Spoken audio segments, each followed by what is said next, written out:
நடந்து முடிஞ்ச இலங்கை அதிபர் தேர்தலில் அனுரகுமார திசநாயகு, சஜித் பிரேமதாசா, ரணில் விக்ரமசிங்கே, நமல் ராஜபக்சே இந்த 4 பேரும் தான் பிரதான வேட்பாளர்களாக போட்டியிட்டாங்க.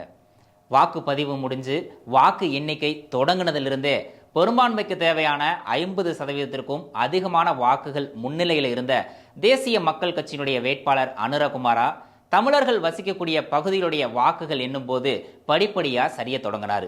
அதுலேயும் குறிப்பா இலங்கையோட வடக்கு கிழக்கு மாகாணங்களில் வசிக்கக்கூடிய பெரும்பாலான தமிழர்கள் அனுரகுமாராவுக்கு எதிராக வாக்களிச்சிருக்காங்க. தமிழரசு கட்சி விடுத்த கோரிக்கையின் அடிப்படையில் ஈழத்தமிழர்களில் பெரும்பாலானோர் சஜித் பிரேமதாசாவுக்கு வாக்களிச்சிருக்கிறதும் தெரிய வந்திருக்கு. அதோட ஈழத்தமிழர்களுடைய பொது வேட்பாளராக நிறுத்தப்பட்ட அரியநேந்திரனும் குறிப்பிடத்தக்க அளவுக்கு வாக்குகள் பெற்றிருக்கிறதையும் இந்த நேரத்தில் கவனிக்க வேண்டியிருக்கு. அந்த அரியநேந்திரன் மட்டும் தேர்தலில் களமிறங்காமல் இருந்திருந்தா தமிழர்களோட ஆதரவு பெற்ற வேட்பாளரான சஜித் பிரேமதாசா வெற்றி பெறுவதற்கான வாய்ப்பும் இருந்திருக்கும்னு கருதுறாங்க அரசியல் விமர்சகர்கள். வாக்கு எண்ணிக்கை முடிவில் எந்த வேட்பாளருக்கும் 50% வாக்குகள் கிடைக்காத நிலையில 2வது விருப்ப வாக்கு எண்ணிக்கையும் நடந்துச்சு.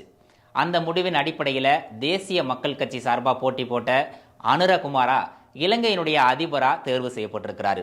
இது மூலமா சிங்கள மக்கள் அனுரகுமாராவுக்கும் ஈழத்தமிழ் மக்கள் சஜித் பிரேமதாசாவுக்கும் ஆதரவாக வாக்களிச்சிருக்காங்க அப்படிங்கிறது தெளிவாக தெரியுது. ஈழத்தமிழர்களால் நிராகரிக்கப்பட்ட அனுரகுமாரா இலங்கை அதிபராக இருக்கக்கூடிய இந்த சூழல்ல அங்கு வசிக்கக்கூடிய தமிழர்களுடைய பாதுகாப்பு எந்த அளவுக்கு இருக்கும் அப்படிங்கிறதான் இப்போ உருவாகி இருக்க மிகப்பெரிய கேள்விக்குறி.